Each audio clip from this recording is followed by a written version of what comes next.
நல்லார் சித்த மருத்துவமனை, கிருஷ்ணகிரி, சென்னை. 255 அன்னை திருமண சீர்வரிசை பொருட்கள் 1,29,000 மட்டுமே. தமிழகம் முழுவதும் இலவச டோர் டெலிவரியும் உண்டு. உங்கள் Annai stores and furniture, Guduvanchery, Kallakurichi மற்றும் திருவண்ணாமலை. அறத்தின் வழி நின்று வழிபடுத்த இனத்திற்கான ஒரு ஊடகம் வள்ளுவம். சப்ஸ்கிரைப் செய்து உறுதுணையாகுங்கள். பொருளாதாரம் கொடுத்து பெருந்துணையாகுங்கள். வள்ளுவம் நேயர்களுக்கு வணக்கம். அரசியல் பேசு நிகழ்ச்சிக்கு உங்களை வரவேற்பதில் மகிழ்ச்சி. நம்முடன் இணைந்திருக்கிறார் மூத்த பத்திரிகையாளர் திரு திருசத்தி சுந்தரராமன் அவர்கள். சார் வணக்கம் சார். வணக்கம் ராபின்சன், சொல்லுங்க. நல்லா இருக்கீங்களா சார்? நல்லா இருக்கேன். ஆராசாவோட விவகாரம் அப்படின்னு எடுத்துக்கிட்டோம்னா, நேற்று மதியம் 2 ஆடியோ ஆராசா பற்றின ஆடியோ வெளியாகிடுது. அந்த ஆடியோவில் முதல்வர் ஸ்டாலின் அவர்களை விமர்சிக்கும் வகையில் இருந்தது. அதுக்கப்புறம் நான் சிறையில் இருக்கிறப்போ ஒரு திமுக கார கூட என்னை பார்க்கல அப்படி சொல்லிட்டு அந்த தலைமையை விமர்சிக்கிற மாதிரியும் இருந்தது. 2G ஸ்பெக்ட்ரம் பற்றி இருந்தது. அதில் நான் வெடிச்சிருந்தா, பிளாஸ்ட் ஆயிருந்தா என்ன ஆயிருக்கும், பஸ்ட் ஆயிருந்தா என்ன ஆயிருக்கும் அப்படின்ற மாதிரி பல விஷயங்களை சொல்லியிருந்தாரு. எப்படி பார்க்குறீங்க? இது பழைய வீடியோ, பழைய ஆடியோ. அப்போ பழைய ஆடியோ அப்போ பேசுனது, அந்த பீரியடில் பேசுனது. நான் 2 மாதம் உள்ளே இருந்தேன், என்னை பார்க்கல. கனிமொழி சிறைக்கு வந்ததுக்கப்புறம் வரிசையாக பார்க்க ஆரம்பித்தாங்க. பணம் எங்கள் வீட்லையா பிடிச்சாங்க, கலைஞர் டிவியில் தானே பிடிச்சாங்கன்னார். ஆமாம். அப்படின்னா என்ன அர்த்தம்? 2Gயிலிருந்து வந்த லஞ்சம் எனக்கு வந்ததை விட கலைஞர் டிவிக்கு வந்தது தான் அதிகம். அப்படி அதுதான் தெளிவான அர்த்தம். அது மட்டும் இல்லாமல் ஸ்டாலின் அவர்களுக்கு அவர் சொன்ன அதுலேருந்து வந்த அந்த ஆடியோவில் இருப்பதை நம்ம சொல்கிறோம். அவருக்கு அந்த ஆளுக்கு என்ன பிரெயின் இருக்கா அப்படிங்கிற வார்த்தை யூஸ் பண்ணியிருக்காரு. அதுக்கப்புறம் டெல்லியில் போய் இங்கிலீஷில் பேசி கிழிச்சிருவாரா என்னை அந்த மாதிரி. ஆனால் தங்கச்சியை கூட அவர் ஏற்றுக்க மாட்டார். கலைஞரே ஒரு கைதி போல் அவர் வச்சுருக்காங்க கலைஞரை. அவருடைய காலத்துக்கு பிறகு கட்சி அவர்கிட்ட வரும்னு சொல்லி, அதே மாதிரி அழகிரி, இந்த அழகிரி மேட்டர்லாம் அதில் பேசப்பட்டிருக்காங்க. அழகிரியை ஒதுக்கினது, அந்த மாதிரி விஷயங்கள்லாம் ஒரு உணர்ச்சி வசப்பட்டு யார்கிட்டையோ பேசியிருக்காரு இந்த ஆடியோ.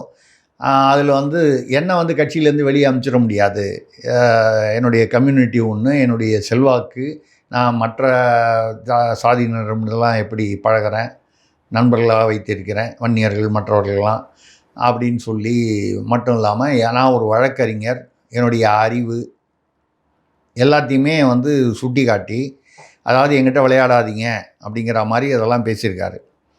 ஸ்டாலின் அவர்களை பற்றி குறிப்பிடும்போது ஆங்கிலம் தெரியவில்லை என்று சொல்லுகிறார். அது எல்லாருக்கும் தெரிஞ்ச விஷயந்தான். அது அவருக்கு என்ன பிரெயின் இருக்கா அப்படி இப்படிலாம் கேட்டு கட்சி அவர்கிட்ட போனால் கூட கொஞ்ச நாளில் பாருங்கள். இது இந்த சமயத்தில் இது நடந்து பல வருடங்களாக இந்த ஆடியோ அந்த சம்பாஷணை, அதாவது மாரிதாஸ் அவர்கள் யூடியூபர் இதை வெளியிட்டார். பெரிய ரகசியம்லாம் ஒன்றுமே இல்லை. சமீபத்தில் தான் அழகிரியோடு இருந்த ஒரு பழைய எம்எல்ஏ, திமுக எம்எல்ஏ அவர் பெயர் நம்ம சொல்லாமே எல்லாருக்கும் தெரியும். இவர் எப்படி ஒரு ராசாவோ அவரும் ராசாங்கிறதுக்கு ஒரு அரசருக்கு உண்டான ஒரு பெயர் கொண்டவர். ரஜினிகாந்த் நடித்த படத்தோட பெயர் கூட வச்சுக்கலாம் நீங்கள். அந்த எம்எல்ஏ அதிமுகவில் போய் ஜாயின் பண்ணார் ஒரு மாதம் முன்னால். அவரிடம்தான் இந்த ஆடியோலாம் இருந்தது.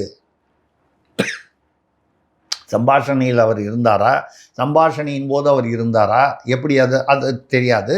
ஆனால் அவர் தான் கொண்டு போய் அதை அதிமுக தலைமையுடன் சேர்க்க, அங்கிருந்து அது யூடியூப்பாக வெளியே வந்தது. நேற்று இரவு மாரிதாஸ் அவர்களுக்கு வழக்கறிஞர் நோட்டீஸ் அனுப்பப்பட்டிருக்கிறது ஆராசா சார்பாக.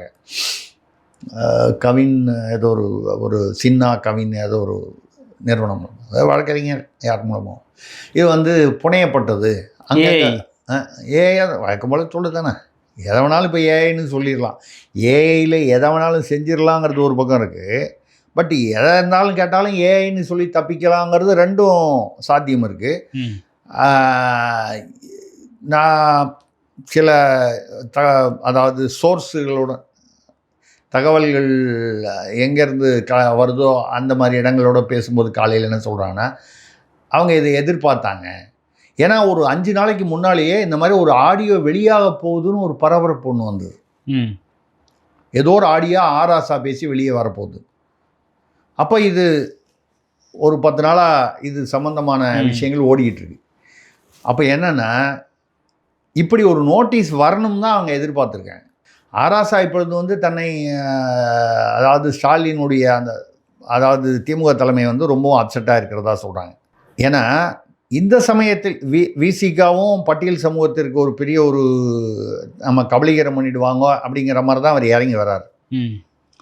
ஆராசாவும் பட்டியலினத்தை சேர்ந்தவர் தான். அப்போ பட்டியலினத்தை சேர்ந்தவர் என்பதற்காக இவர் அந்த காலத்துலேருந்து பணத்தெல்லாம் இவங்க வாங்கிட்டு, அதாவது அவர் வாங்கவே இல்லை, நமக்கு அதெல்லாம் அந்த கணக்கெல்லாம் நமக்கு தெரியாது, அவங்களுக்குள்ள தான் தெரியும். வைகோ பேசுனதை வச்சு பார்த்தா ஆராசா சொல்வதெல்லாம் சரின்னு அவர் திமுகலேயே இருந்த KS ராதாகிருஷ்ணன் அவர்கள் இப்போது பிஜேபியில் இருக்கிறார். அவர் வந்து ஆராசா பேசுவது அவ்வளவும் உண்மையை எனக்கு அப்போவே தெரியும், அங்கங்கே இந்த தகவல்கள் துண்டு துண்டாக வந்த தகவல்கள் தான், இது வந்து பெரும்பாலும் அதில் பேசியிருப்பது வந்து உண்மையான விஷயம்னு இன்னைக்கு கூட பேட்டியெல்லாம் கொடுத்துருக்காரு. அப்போ அந்த பட்டியல் சமூகம் என்பதே திமுகவுக்கு எதிராக திரும்பக்கூடிய ஒரு ஒரு ஒரு ஒரு சூழ்நிலை இப்போ இருக்குது. ஆராசா வழக்கறிஞர் நோட்டீஸ்னால் இப்போ இந்த பக்கத்துலேருந்து அதை வெளியிட்டவர்கள் யாரோ, அவர்களுக்கு பின்னால் இருந்தவர்கள் யாரோ, அவர்கள் இதைத்தான் எதிர்பார்த்தார்கள். வக்கீல் நோட்டீஸ் அனுப்பிச்சிங்களா, நாங்கள் பதிலுக்கு ஒரு வக்கீல் நோட்டீஸ், அது என்ன இன்னொரு வக்கீலை வச்சு நாங்கள் எங்களுக்கு கிடைச்ச தகவலை போட்டிருக்கோம், இதுக்கு மேலே வேணுன்னா நீங்கள் கோர்ட்டில் அவதூறு வழக்கு போட்டுங்க, டெஃபமேஷன் மான நஷ்ட வழக்கு போட்டு கோர்ட்டுக்கு போனால் இந்த ஆடியோ ஃபோரன்சிக் ஆடிட்டுக்கு போகும், நுண்ணறிவு பிரிவுக்கு போய் இது உண்மையாக இதில் ஏதாவது மாற்றம் செய்யப்பட்டிருக்கிறதா அப்படிங்கிறது தெரியும், டேம்பர்டா அப்படின்னு. இல்லை அப்படின்னு சொன்னால் அது ஆராசாவுக்கு பின்னடைவுங்கிறத விட திமுக தலைமைக்கு பின்னடைவு. ஆராசா போன்ற ஒரு அறிவார்ந்த ஒருவர் இதை எதிர்பார்த்துருக்க மாட்டாரா, அவர் ஏன் போனார்னா இதுக்கு பின்னால் என்ன சொல்கிறாங்கன்னா, ஏற்கனவே எனக்கு தெரிஞ்சு நான் ஒரு 10 யூடியூப்பில் பேசியிருப்பேன், வள்ளுவத்துலேயும் பேசியிருக்கேன். திமுகவை பொறுத்தவரை இந்த பஸ்மாசுரன் தான் அவங்களுக்கு பொருந்தும். பஸ்மாசுரன்னா யார் தலையில் கையை வச்சாலும் அவங்க சாம்பல் ஆகிடுவாங்க அப்படின்ற வரம் வாங்கிட்டு வந்தவன். தன்னுடைய தலையிலேயே அவன் மோகினியாக மகாவிஷ்ணு வரும்பொழுது ஒரு ஆட்டத்தை, அந்த ஆட்ட மோகத்தில் தன் தலையிலேயே அவன் கையை வைக்கும்போது தானே அவன் பஸ்பமாயிடுறான். இதுதான் அது மாதிரி திமுக எக்ஸ்ப்ளோஷனுங்கிறத விட இம்ப்ளோஷன், உள்ளிருந்தே வெடிப்பது வாய்ப்பு அதிகம். நம்ம நிறைய பேசியிருக்கோம். இப்பொழுது நடப்பதை பார்த்தால் தேர்தல் சமயத்தில் இப்படி வெளிவந்து இது ஒரு ஒரு ஒரு வித்தியாசமான கோணத்தில் செல்கிறது என்றால், தேர்தலுக்கு முன்னோ தேர்தலுக்கு பின்னோ திமுக பிளவுபடுவதற்கு ஒரு வாய்ப்பு இருக்குது. அது எப்படி சார் பிளவுபடும், அப்படிலாம் விட்டுற மாட்டாங்க. நானப்பட்ட அப்போது திமுக இருக்கும்போது அதிமுக தனியாக வரலையா, மதிமுக வரலையா, இவை எத்தனையோ உதாரணங்கள் இருக்குது. சிவசேனா எதிர்பார்த்தாங்களா, தாக்கரே குடும்பத்தை தாண்டி ஏக்நாத் ஷிண்டேன்னு ஒரு சாதாரண ஆட்டோ டிரைவராக இருந்து வந்தவர் முதல்வராக உத்தவ் தாக்கரேவுடைய தூக்கத்தை கெடுப்பார் என்று நினைத்து பார்த்திருப்பார்களா? அரசியலில் எல்லாமே நடக்கக்கூடிய விஷயம். சமீப காலமாகவே சில நாட்களுக்கு முன்னால், நம்ம ஒரு சில மாதங்களுக்கு முன்னால் பேசியிருக்கோம்னு நினைக்கிறேன். கலைஞர் திமுக என்ற பெயரில் ஒரு கட்சி ஆரம்பிக்கப்பட்டாலும் அது கனிமொழி, ஆராசா, நம்ம சில பேர்கள்லாம் சொல்லியிருக்கோம். டிஆர் பாலு வள்ளுவத்தில் இருக்கலாம், இல்லை வேறு நிகழ்வுகள் நாம் பேசியிருக்கலாம். இப்படி நிகழக்கூடிய சில சூழ்நிலைகள் இருக்கின்றன. அதிருப்தியாகும் சீனியர்கள்லாம் கொஞ்சம் அங்கே போகிறதுக்கு வாய்ப்பு இருக்குது கனிமொழி தலைமையில். ஆமாம், ஏன்னா கனிமொழி அவர்களுக்கு பார்த்திங்கன்னா ஒரு அகில இந்திய அளவில், நான் சொல்கிறது பாஜக மட்டும் இல்லாமல் அகில இந்திய அளவில் மொழி காரணமாகவும் ஆங்கிலம் பேசுபவர், ஓரளவு ஹிந்தி பேசுகிறார், ஓரளவு இல்லை, இவர் தேவிலால் பிரதமராக இருக்கும்போது வீட்டுக்கு வந்தபோது அவர் ஒரு மாணவ பருவத்தில் அந்த மாதிரி இருந்தவங்க. கனிமொழி டீனேஜுங்கிற மாதிரி இருக்கக்கூடிய அந்த வயதில் தேவிலால் அவர்கள் இந்தியில் பேசியதை கலைஞர் அவர்களுக்கு இவங்க தான் மொழிபெயர்த்தாங்க. அவர் பெருமையாக என்னுடைய பேத்தி ஹிந்தி படித்து இருக்கிறார் என்று சொன்னார். நம்ம ஏன் படித்தாங்கன்னு கேட்கல, அதான் வெளியில் பேசுவாங்க, ஹிந்தி வேணான்னு சொல்லுவாங்க, அவங்க வீட்டில் அதெல்லாம் திராவிடத்துடைய மாடல் இல்லை. என்ன சொல்கிறோன்னா, அந்த அந்த அவங்களோடலாம் பேசக்கூடிய, இப்போ சுப்ரியா சூலே இருக்காங்க, மிக நெருங்கிய தோழி, சரத்பவாருடைய மகள் கனிமொழிக்கு. அப்போது இந்த அகில இந்திய தேசிய அளவிலான தொடர்புகள் எல்லா இடத்துலையும் நடக்கலாங்க. அது என்ன, தெலுங்கானாவில் பிஆர்எஸ், தெலுங்கானா ராஷ்ட்ரிய சமிதி தான் பாரத ராஷ்ட்ரிய சமிதி ஆச்சு. அங்கே வந்து பார்த்தீங்கன்னா அவர் சந்திரசேகர ராவ், அவர் பையன் கேடி ராமராவ் இருக்காங்க, கவிதா அவருடைய பெண், அதாவது சந்திரசேகர ராவுடைய மகள், தனி கட்சி ஆரம்பிச்சிருக்காங்க. அதாவது சகோதரர் தந்தைக்கு எதிராக. இங்கே ஜெகன் ரெட்டி எடுத்துக்கிட்டிங்கன்னா, ஒய்எஸ்ஆர் ரெட்டி பையன் ஜெகன் ரெட்டி ஆந்திர முதல்வராக இருந்தவர், அவருடைய சகோதரியும் ஷர்மிளா அவர்களும் ஜெகன் ரெட்டியோட அம்மா விஜயம்மாவோ நம்ம பேர் அவங்க காங்கிரஸ்லேருந்து அவருக்கு எதிர்ப்பாக செயல்படுறாங்க. ஸோ அரசியலில் பல சமயங்களில் வந்து நீங்கள் வந்து இந்த ஈக்குவேஷனை வந்து இப்படி தான் போகும்னு சொல்ல முடியாது. அந்த மாதிரி திமுக பிளவுபடக்கூடிய ஒரு சூழ்நிலை. இந்த பக்கம் வந்து திமுக வந்து மற்ற கட்சிகளை கபலீகரம் செய்ய வேண்டும் என்று நினைக்கிறது. கம்யூனிஸ்டில் பாருங்கள், அவர் வீரபாண்டியன் வந்து சிபிஐ இடதுசாரி, நாங்கள் அப்போது நன்கொடை வாங்கியிருக்கக்கூடாதுன்னு சொல்லி ஒரு பேட்டி கொடுத்தார், போன வாரம் கொடுத்தார். இப்போ அதோடைய விளைவு இந்த மாதிரி பேட்டி கொடுத்தது எல்லாம் கசப்பாகி கடுப்பாகி திமுக என்ன சொல்லிச்சா, கம்யூனிஸ்ட் கட்சி அந்த இடதுசாரிகள் நிற்கிறாங்கள்ல, நிற்கிற இடத்துல நீங்களே செலவு பண்ணீங்க, அவங்களுக்கெல்லாம் அவங்களே செலவு பண்ணுற அளவுக்கு வருமானமோ வசதியோ அதுக்கான சூழ்நிலைகளோ கிடையாது. ஒரு காலத்தில் உண்டி குலுக்கி அவங்க வந்து தேர்தல் நின்னது உண்மைதான். இன்றைக்கி உண்டி குலுக்க தான் முடியுமே தவிர உண்டியல் நிறையாது. தொழிலாளர்கள்ங்கிறது பரவலாக பிரிந்து விட்டார்கள். கம்யூனிஸ்டுக்கு பின்னால் தான் இருக்காங்கன்றதெல்லாம் மறந்து போச்சு. அப்போ திமுக கிட்டத்தட்ட வந்து ட்ரம்ப்பு எப்படி அமெரிக்காவை வந்து திடீர்னு காத்தால ஒன்று சொல்கிறாரு, சாயந்தரம் ஒன்று செய்கிறாரு, நான் நினச்சது தான் பண்ணுவேங்கிறாரு, வாயில் வந்தது அவர் பேசிக்கிட்டு இருக்காரோ, அந்த அதாவது திமுக ஆட்சி தான் வந்து ட்ரம்ப் ஒடுவிலே வந்து அமெரிக்காவிலும் நடக்கிறதோ என்று சொல்லும் அளவுக்கு பல ஒற்றுமைகள் இருக்கின்றன. அந்த மாதிரி ஒரு சூழ்நிலையில் இப்போ நீங்கள் அதுதான், இப்போது திமுக பிளவுபட்டால் ஆச்சரியப்படுவதற்கு இல்லை. நம்ம பிளவுபட வேண்டும் என்பது நமது எண்ணம் இல்லை. ஓகே, அது நம்ம வந்து அந்த மாதிரி ஒரு சூழ்நிலை இருக்குது. இந்த ஆராசா மேட்டரில் இன்னும் 3 வீடியோ வரப்போகுது, இதோட முடியல அப்படிங்கிறது. இப்போ போக போக களம் இன்னும் சூடாக போகுது. அது எந்த அளவுக்கு அந்த ஒரு பிளவை ஏற்படுத்தும், எந்த விதமான அரசியல் மாற்றங்களை தமிழ்நாட்டில் ஏற்படுத்துங்கிறது அது பார்க்கணும் நம்ம. ஓகே சார், அதே நேரத்தில் எலெக்ஷன் கமிஷன் வந்து என்ன பண்ணியிருக்காங்கன்னு பார்த்தீங்கன்னா, டிஜிபியை மாற்றிருக்காங்க, ராத்தோர் அவர்களை போட்டிருக்காங்க. அது இல்லாமல் உள்ளே இருக்கிற சின்ன சின்ன அந்த பொறுப்பில் இருக்கக்கூடிய ஐபிஎஸ்களையும் மாற்றிருக்காங்கன்னு சொல்லி இது என்ன தாக்கத்தை தமிழ்நாட்டு அளவில் ஏற்படுத்தும்? இல்லை, நிறைய ஐபிஎஸ் ஐஏஎஸ் எல்லாம் மாற்றிருக்காங்க, கலெக்டர்லாம் மாற்றிருக்காங்க. எங்கெங்கெல்லாம் வந்து அவர்கள் திமுகவிற்கு ஆதரவாக, இப்போ அந்த திருப்பரங்குன்றத்தை எடுத்துக்கிட்டிங்கன்னா அந்த லோகநாதன் ஒரு கமிஷனர், அவர் தான் வந்து ஹைகோர்ட் சொன்னால் நாங்கள் செஞ்சிடணுமான்லாம் ஆர்கியூ பண்ணார். அதுக்கப்புறம் கோர்ட்டில் போய் நின்று என்னப்பா நம்ம பேசுனீங்களே அப்படின்னு, இல்லை நிபந்தனையற்ற மன்னிப்புன்னு கேட்டார். அவரெல்லாம் மாற்றிட்டாங்க. ஏன்னா இவர்களெல்லாம் தெரிந்த திமுக அனுதாபிகள். சார், இதில் என்னென்னா முக்கியமானதாக இந்த டிஜிபி மாற்றினது தான் அப்படின்னு சொல்லிட்டு சொல்லப்படுது சார். ஏன்னா திமுக ஆட்சி பீரியடில் வந்து பொறுப்பு டிஜிபியாகவே நீண்ட நாள் நீடிச்சிருந்தாங்க. அதுக்கப்புறமா அந்த பேனல் அனுப்பி திரும்ப அதை மறந்துருந்தாங்க. யூபிஎஸ்சி வந்து அனுப்பிச்ச லிஸ்ட்லேருந்து இவங்க எடுக்க விரும்பலை. இவங்க அனுப்பிச்ச லிஸ்ட்டை யூபிஎஸ்சி எடுத்துக்கல. இவங்க அபய்குமார் சிங்கை எப்படியாவது வந்து கொண்டு வரணும்னு பார்த்தாங்க. அவங்க அதை ஏற்றுக்கல.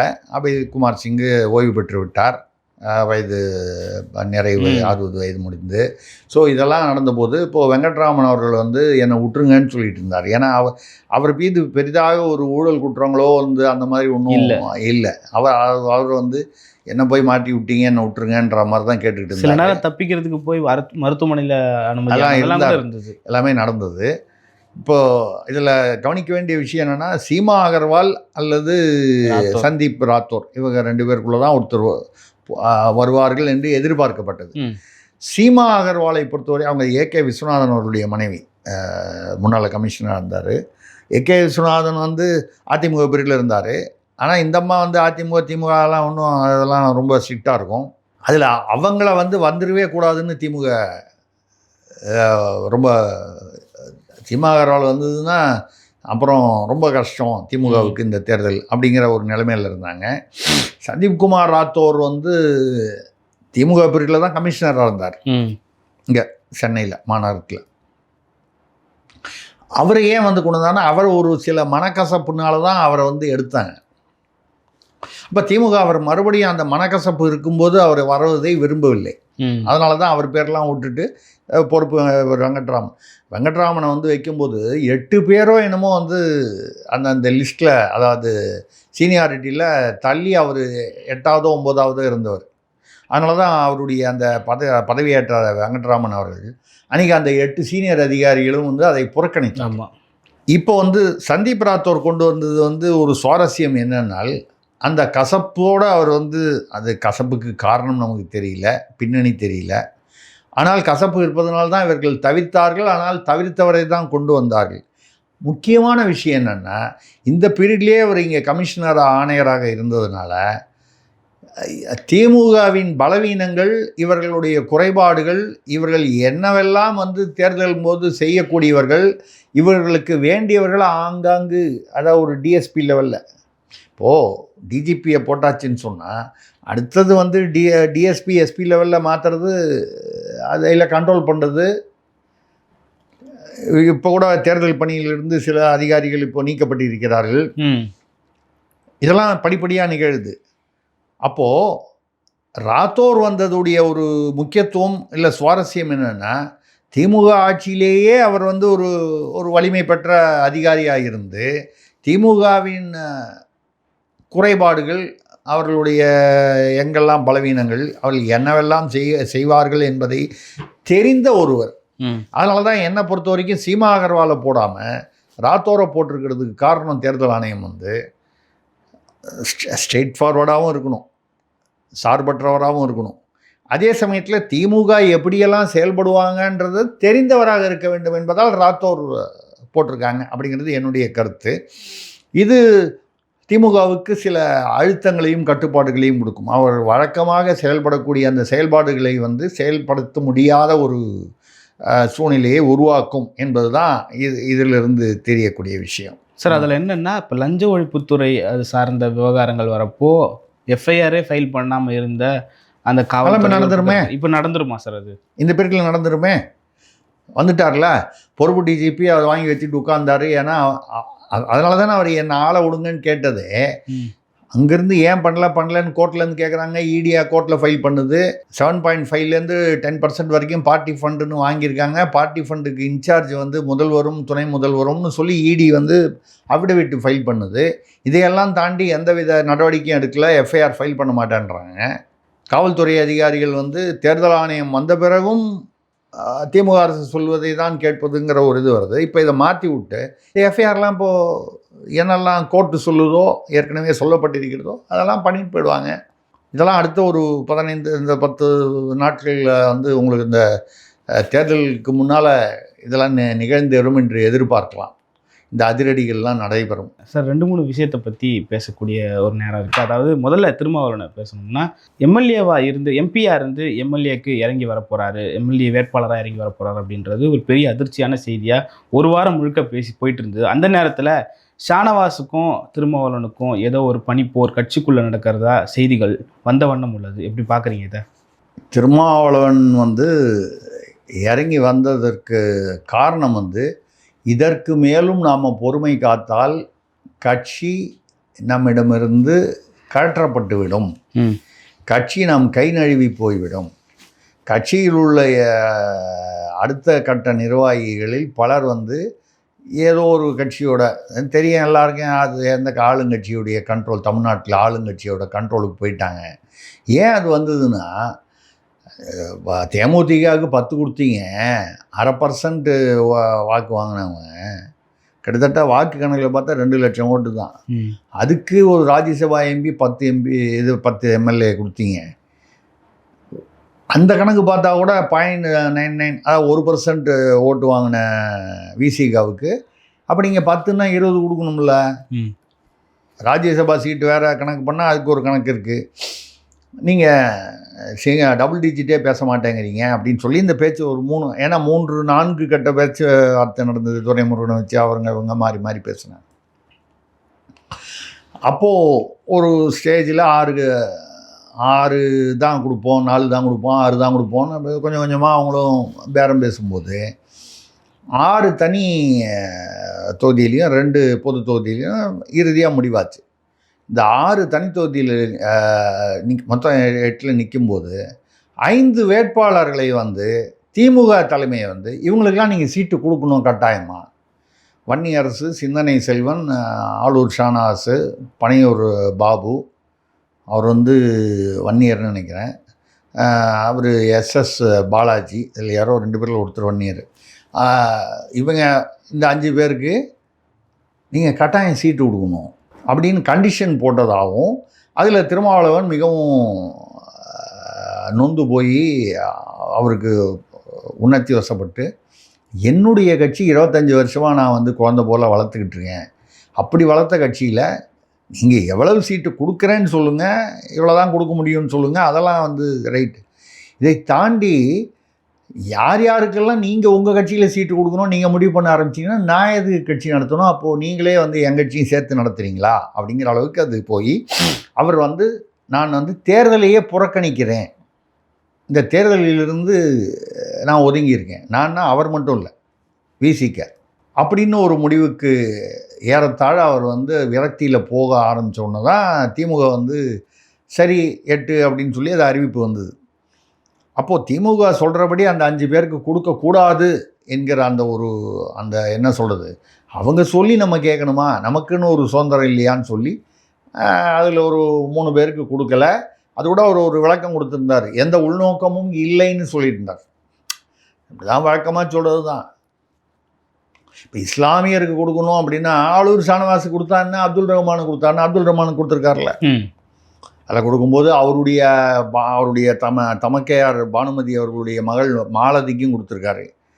இல்லை அது நம்ம வந்து அது வந்து வாரிசு அரசியல்னு பெருசாக எடுத்துக்க முடியாது. இவ்வளோ நாள் அவங்க ஒன்றும் பெருசாக இல்லை, இப்போ தான் வந்திருக்காங்க. கொடுத்ததுலேயும் வந்து சொந்தக்காரங்க யாருமே அரசியலுக்கு வரக்கூடாதுன்னா, நான் இந்த வாரிசு அரசியலுங்கிறது வந்து தகுதியே இல்லாமல் யாரும் வர்றது தான் வந்து தப்புன்னு சொல்கிறோமே தவிர வரவே கூடாதுன்னா, டாக்டர் பையன் டாக்டராக தான் வர்றான், இன்ஜினியர் பையன் இன்ஜினியர் தான் வர்றான், இயல்பாக வரக்கூடியது.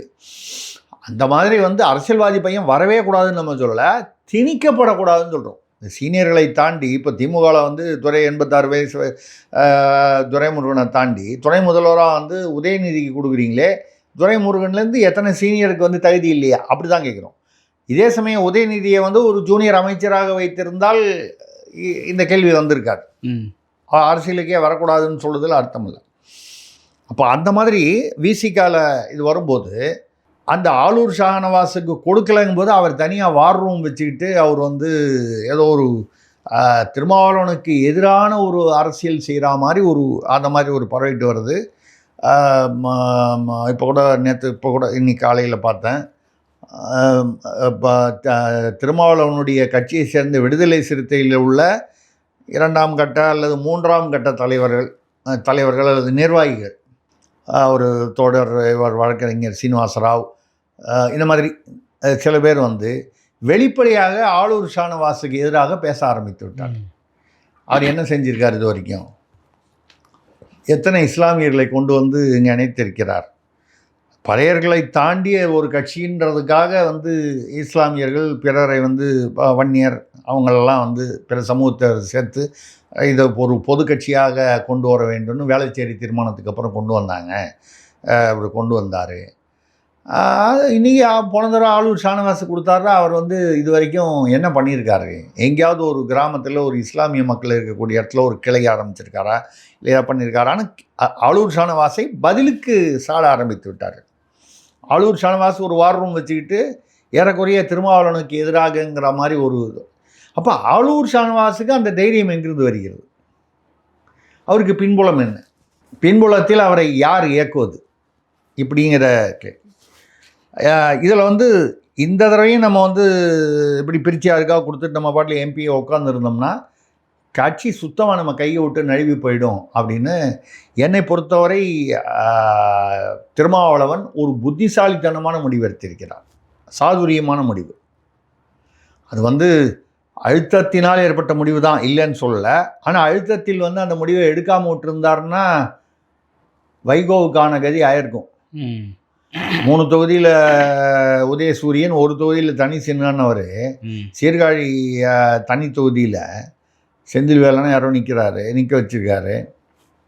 அவர் அங்கே நின்றால் அவருக்கு அவர் ஜெயிப்பது கஷ்டம்னு எங்கேருந்து சொன்னாங்களாம், கிச்சன்லேருந்து கூப்பிட்டு சொன்னாங்களாம். கிச்சன்னா தெரியும் உங்களுக்கு, அங்கே சீர்காழி தானே. விசாரித்தேன், நம்ம கூட சொந்தக்காரங்களாம் தரமாட்டார் அப்படின்னு சொல்லி டிஆர் பாலு அவர்கள் மூலமாக அதை அவருக்கு வைகோவுக்கு தெரிவித்து, அதுவும் உதயசூரியன் இப்போ கிட்டத்தட்ட வைகோ ரிட்டையர் ஆகிட்ட மாதிரி வச்சுக்கலாம் நீங்கள். துரை வைகோ இப்போ தான் அரசியலுக்கு வந்தார். அவர் சொன்னார், செத்தாலும் தனி சின்னத்தில் தான் நிற்பேன், செத்தாலும் எங்கள் சின்னத்தில் தான் நிற்பேன் அப்படின்னு சொல்லிட்டு போன தேர்தலில் ரொம்ப கோபமாக பேசியிருந்தார். இதெல்லாம் வரல. ஒரு காலத்தில் அது என்ன கருணாநிதி கொடுங்கோளார் அப்படி இப்படிலாம் வரிசையாக நிறைய பேசிட்டு, அதுக்கப்புறம் என் கல்லறையை கூட அவருடன் கூட்டணி வைக்காதுன்னெலாம் பேசினார். அப்படி என்ன எனக்கு என்ன அதான் நெஞ்சுக்கொடி ஏதோ அப்படி ஒன்று கொடுமை உள்ள நெஞ்சா அவருடன் போய் நான் கூட்டணி வைப்பதற்கு பின்ன கொடுமை அப்போ நெஞ்சு கொடுமை உள்ளதா? கல்லறையில் கூட கூட்டணி வைக்க மாட்டேன்னாரு. இப்போ என்ன ஆவியா அலைகிறாரா வைகோ? இதெல்லாம் சும்மா அந்த பேச்சு. இப்போ எது சொல்லணும், இப்போ 4மே உதயசூரியனுக்கு வந்துட்டார். இதுக்கப்புறம் என்ன இருக்குது? மல்லை சத்யாவும் அதை தனியாக ஏதோ ஒரு மன வேற்றுமையில் இவர் பையனை கொடுத்தாருன்னு மன வேற்றுமையில் அவர் பிரிஞ்சு போயிட்டார். கூட 35 வருஷமாக கூட இருந்தார். 35 வருஷமாக கூட இருந்தவர். அது அதான் அந்த சில அரசியல் நாகரிகம். இப்போது சீமான் அவர்களுடைய கட்சியிலேருந்து சில பேர் விலகி போனாங்க. காளியம்மாள் போனாங்க, இன்னும் 2-3 பேர் உங்களுக்கு தெரியும். ஒரு குறிப்பிட்ட மக்கள் அடையாளம் காணக்கூடியவர். இப்போ சீமானை கேட்டாங்க காளியம்மாளை பற்றி, தங்கச்சி எங்கே இருந்தாலும் நல்லா இருக்கணும், நல்லா பேசக்கூடிய திறமையானவர், 2 வார்த்தை பாசிட்டிவாக சொல்லிட்டு நிறுத்திக்கிட்டார். அந்த அரசியல் பண்பை நான் பாராட்டுறேன். ஆனால் வைகோ 35 வருஷமாக இருந்த மல்லை சத்யாவை அவர் விலகி போனாருன்ன போது என்னவெல்லாம் பேசினார் அவரை பற்றி விமர்சனமாக. வைகோவுடைய வயதுக்கும் அனுபவத்துக்கும் இந்த அநாகரியம் தேவையா? இப்போ சீமான் சொன்ன மாதிரி மல்லை சத்யா ஏதோ மனவேற்றுமையில் போயிருக்காரு,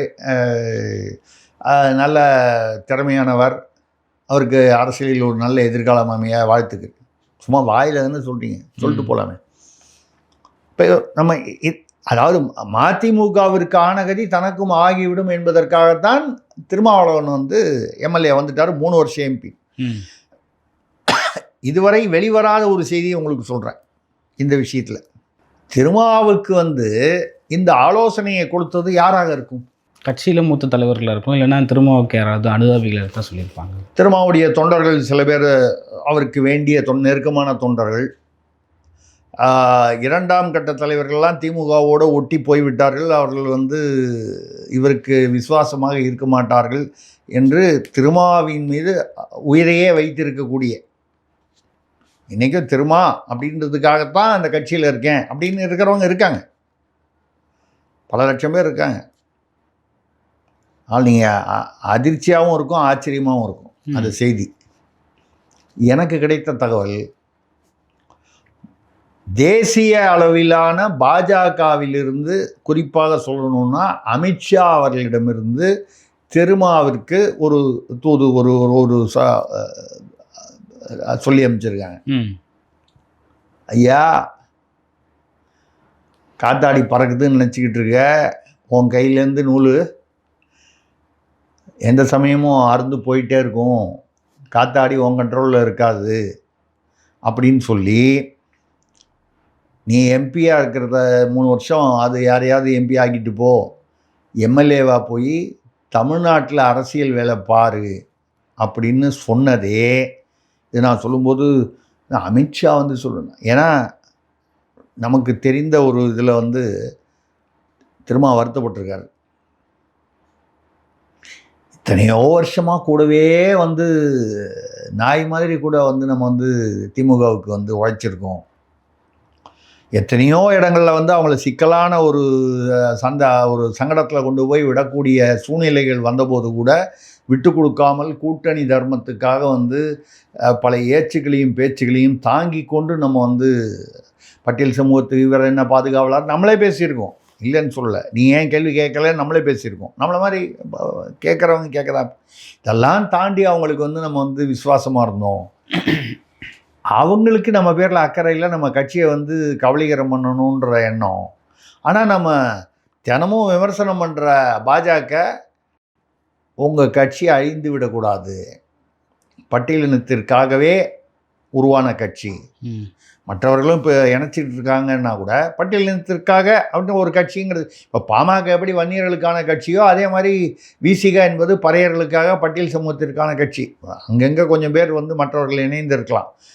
அதனால் ஐயா அவங்களுக்கு இருக்கிற அக்கறை கூட இவங்களுக்கு இல்லாமல் போச்சே அப்படின்னு ரொம்ப வருத்தப்பட்டிருக்காரு.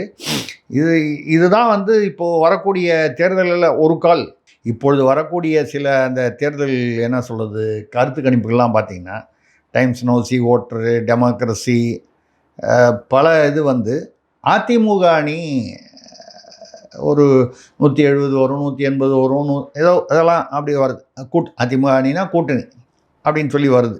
நேற்று கூட 2 ஆங்கில சேனலில் 2 இவங்க வந்து 114 அதிமுகவுக்கும் 6 வந்து பிஜேபிக்கும் வரும். சில இதில் இப்போ தாராளமாகவே 170, 160 அந்த மாதிரி வரும்னு சொல்கிறாங்க.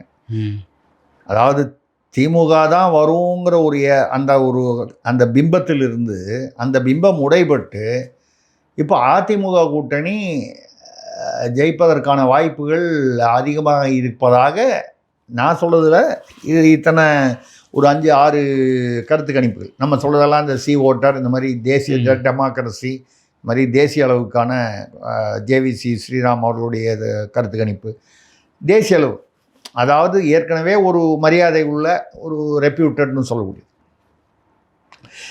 இப்படிப்பட்ட ஒரு சூழ்நிலையில் ஒரு கால், ஏன்னா எங்கே பார்த்தாலும் பார்த்தீங்கன்னா சில இடங்களில் வந்து 150, 170 வரும்னு சொல்கிறாங்க. சில இதில் வந்து 120, 114, அந்த 118க்கு இப்படி கொஞ்சம் கொஞ்சம்.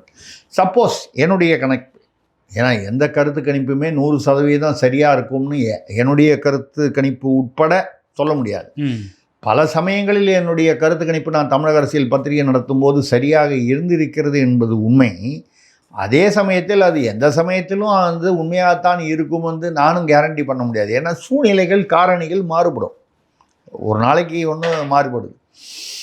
அந்த மாதிரி வரும்போது ஒரு தொங்கு சட்டசபை வந்தால் விசிக அதிமுக, அதாவது தேசிய ஜனநாயக கூட்டணிக்கு ஆதரவு தெரிவித்தால் அமைச்சரவை அமைப்பதற்கு ஆச்சரியமில்லை என்கிற முதல் செய்தியை தமிழ்நாட்டில் நான் பதிவு பண்ணுறேன். எனக்கு தெரிஞ்சு வேறு யாரும் இதை சொல்லலை. திருசக்தியார் அடித்து விட்றாரு, சில விஷயங்களை உள்ள தெரியாமல் வந்து நான் வந்து எந்த காலத்துலேயும் பத்திரிகையிலையும் போட்டதில்லை, பேசுனதும் இல்லை. இது வந்து திமுக தலைமைக்கும் தெரியும், அதிமுக தலைமைக்கும் தெரியும், மற்ற டெல்லியிலையும் தெரியும். எனக்கு ஆத்தென்டிக்காக வர செய்திகள் வந்தால் தான், எனக்கு அதன் மீது நம்பிக்கை வந்தால் தான் நான் வந்து சொல்லுவேனே தவிர இல்லைன்னா சொல்ல மாட்டேன். அதனால் அவர் அதிமுக கூட்டணி மாறிட்டார் அப்படி சொல்லலை. அப்படி ஒரு வாய்ப்பு இருந்தால் அதிமுக பக்கம் அவர் வந்து அதிமுகனா தேசிய ஜனநாயக கூட்டணி பக்கம் அவர் வந்து சாய்வதற்கு அதாவது சொல்லியிருந்தாருங்க சார். இந்த மாதிரி மாநிலங்களில் பல மாற்றங்கள் ஏற்பட போகுது, அதுதான் சொல்ல வந்தேன். அடுத்தது நீங்கள் அதை கரெக்டாக பிடிச்சிங்க. அவர் அதை பூடகமாக உணர்த்தி இருந்தார். அந்த பூடகத்திற்கு பின்னால் நான் வந்து அமித்ஷா வரைக்கும் கொண்டு போயிட்டேன்னா என்ன, அந்த புள்ளிகளை வந்து கொடு போட்டால் ரோடு போட வேண்டியதானே. இது வந்து விசிகாவுடைய அண்மை. அவர் வந்து தமிழ்நாட்டு சட்டமன்ற, அதாவது மாநில அரசியலில் இருப்பது என்னை பொறுத்தவரை சரியான முடிவு என்று தான் நினைக்கிறேன். 3 வருஷம் வேஸ்ட்டாக போகுது எம்பிக்கு அப்படின்றது ஒரு ஒரு ஒரு ஆதங்கம் இருக்கலாம். சரி, அது யாரையாவது நிற்க வச்சுட்டு போகிறாரு சார். அதுலேயும் இன்னொரு டவுட் என்னென்னா, அந்த தொகுதியை மீண்டும் விசிகாவுக்கே கொடுக்கப்படுமா, இல்லை திமுக அதில் போட்டிடுமா சிதம்பரத்தில்? எங்கே நீங்கள் சொல்கிறது எம்பிக்கு தானே? ஒருவேளை திருமாவளவன் வெற்றி பெற்றார் எம்எல்ஏ, எங்கே வெற்றி பெற்றுறாரு அப்படின்னு சொன்னால் ரிசைன் பண்ணி தான் ஆகணும். பட் அதில் வந்து அவர் சிதம்பரத்தில் நின்ன போது அவருடைய சின்னத்தில் தான் நின்னார். தேர்தல் வரும்போது திமுக ஒரு கேண்டிடேட்டை போடலாம். அது வந்து அதான் இந்த அவர் சொன்னார் பாருங்க, தேர்தலுக்கு பிறகு மாற்றங்கள் இருக்கும்னு. ஆமாம். அந்த மாற்றங்களை பொறுத்து இருக்கும். ஓகே. இப்படி நினச்சி பாருங்க, ஒரு தொங்கு சட்டசபை, இந்த கருத்து கணிப்புகள் எல்லாம் சில கருத்து கணிப்புகள் வந்து தொங்கு சட்டசபைன்னு சொல்லுது. ஆமாம். அது நடந்தால், பலித்தால், ஒரு கால் திருமா வந்து அதிமுக ஆட்சிக்கு ஆதரவு கொடுக்க வேண்டி வந்தால், அன்றைக்கே திருமா துணை முதல்வர் கூட ஆகலாமே. 8 சீட்டில் 6 சீட்டு ஜெயிக்கிறாரு. அதிமுகவுக்கு ஒரு 4 சீட் தேவைப்படுது பெரும்பான்மைக்கு. அதாவது நான் ஒரு யூகமாக சொல்கிறேன். அப்படி வந்ததுன்னா ஏன் துணை முதல்வர் கொடுக்கலாமே? பட்டியல் சமூகத்துக்கு கொடுத்தா மாதிரியும் இருக்கும். இது வரைக்கும் பட்டியல் சமூகத்திற்கு அமைச்சர் கொடுத்தா கூட திருப்பி அந்த ஆதி திராவிடர் நலத்துறை, காதி, இந்த மாதிரி இது இல்லாத, அதாவது சத்தில்லாத துறைகளாக பார்த்து தானே திமுக ஆட்சியில் கொடுத்துட்டு இருந்தாங்க. இப்போ கூட துரைமுருகன் வந்து இதில் வேலூர்லேயே எங்கேயோ பரப்புரையில் ஏறும்போது வேனில் ஒரு விசிக நிர்வாகி ஏறுறாரு, ப்ளூ சட்டை போட்டு யாரோ ஒருத்தர், அந்த உள்ளூர். எனக்கு சமமாக நீ வந்து வேனில் ஏறி நிற்பியா? கீழே இறங்கு ஐயா, வெயிட் அதிகமாகுது, இல்லை வேனில் ஜாஸ்தி பேர் நிற்க வேணாம், கீழே, அது வேறு விஷயம். எனக்கு சமமாக நீ நிற்பியா? கீழே இறங்குன்னா என்ன அர்த்தம்? எனக்கு சமமாக என் அருகில் இடித்து கொண்டு நிற்பதற்கு உனக்கு தகுதி இல்லைன்னு அர்த்தம். இவங்க தான் தீண்டாமை வந்து யாரோ கொண்டு வந்துட்டாங்க, அப்போ கொண்டு வந்தாங்க, இப்போ கொண்டு வந்தாங்கன்னு பேசுகிறவங்க. திராவிடம் வந்து தீண்டாமையை ஒழிப்பதற்காக ஏற்படுத்தப்பட்ட இயக்கம்னு சொல்கிற அதே திமுகவில் இவ்வளவு மூத்த தலைவர் 2026 சமூக நீதி காவலர் என்று அழைத்து கொள்ளும் ஸ்டாலினுடைய ஆட்சியில் பரப்புரைக்கு போகிற துரைமுருகன் சொல்கிறாரு. ஏற்கனவே நம்ம பார்த்துருக்கோம், பொன்முடி வந்து பொன்முடி மற்ற KKSSR இவங்கெல்லாம் வந்து இந்த மாதிரி பட்டியல் சமூகத்தை சேர்ந்தவர்கள், சிறுபான்மை இஸ்லாமியர்கள்லாம் வரும்போது, நிர்வாகிகள்லாம் வரும்போது நிற்க வச்சு பேசுகிறது, ஒருமையில் பேசுகிறது, இதெல்லாம் நம்ம வந்து வீடியோக்களில் பார்த்துருக்கோம். இன்னும் புதுசு இல்லை. இவர்கள் இன்னமும் திருந்தவில்லை என்றால் நிச்சயமாக அரசியலில் மாற்றங்கள் ஏற்படும். அதைத்தான் வந்து பூடகமாக திருமா சொல்லியிருக்காரு நான் நினைக்கிறேன். இந்த தேர்தல் நிச்சயமாக பல ஆச்சரியங்களையும் அதிர்ச்சிகளையும் கொடுக்க போகிறது. ஓகே சார், பல்வேறு கருத்துக்களை பகிர்ந்து கொண்டீங்க. மற்றும் ஒரு காலையில் சந்திப்போம். நன்றி சார். நன்றி, வணக்கம்.